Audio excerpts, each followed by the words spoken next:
It's 3 a.m. Big presentation at 9 in the morning. You haven't slept in 2 days. Coffee stopped working hours ago. You've seen this scene in a dozen movies. Guy pulls out a credit card, cuts a line, snorts deep, and suddenly he's ready to conquer the world. Tony Montana, Wolf of Wall Street. Suits, just another Tuesday in high finance. Here's the thing nobody tells you in those movies. The guy always wins in the end. In real life, he usually doesn't. Let's play a game.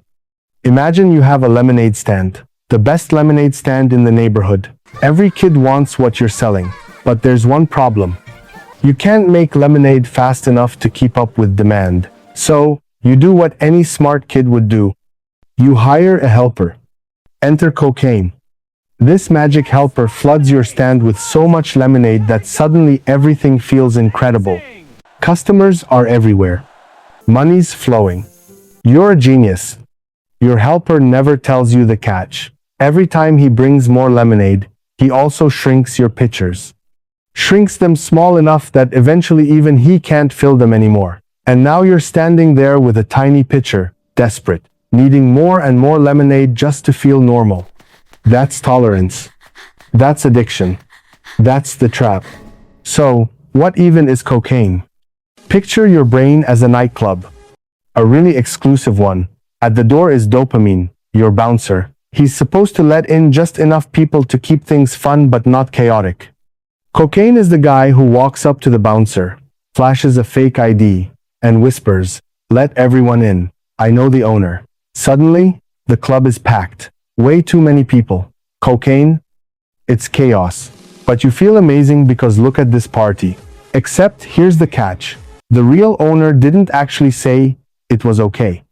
And now, the bouncer is so overwhelmed that when cocaine finally leaves, he won't let anyone back in. Not even your regulars. The club goes dead silent, and that's withdrawal. That's depression. That's why people keep going back. Now, let's talk about the heart.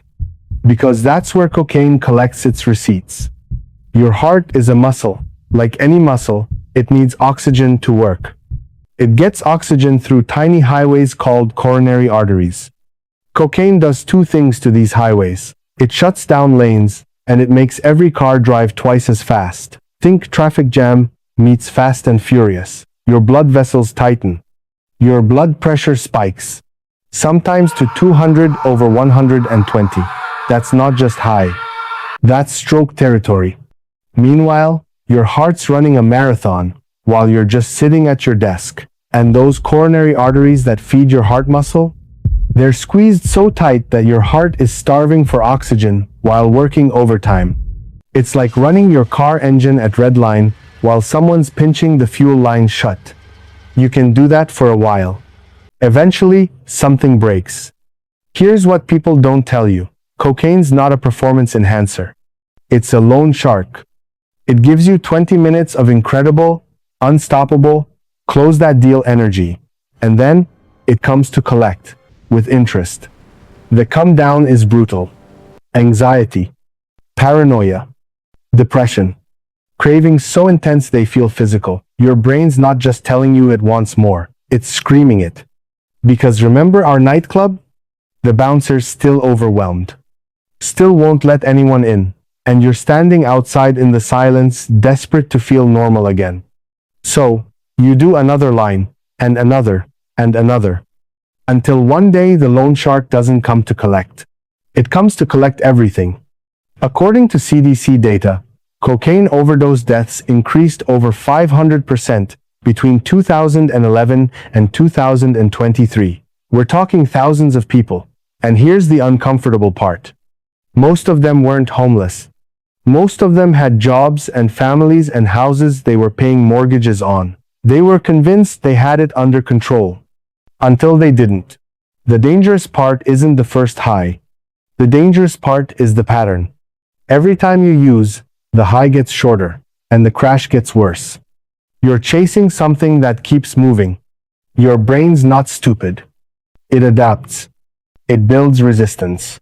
And now you need more just to feel baseline. The line that got you through last month's all-nighter? That was cute. You're gonna need a bigger one. and a bigger one, and one that's just slightly too big.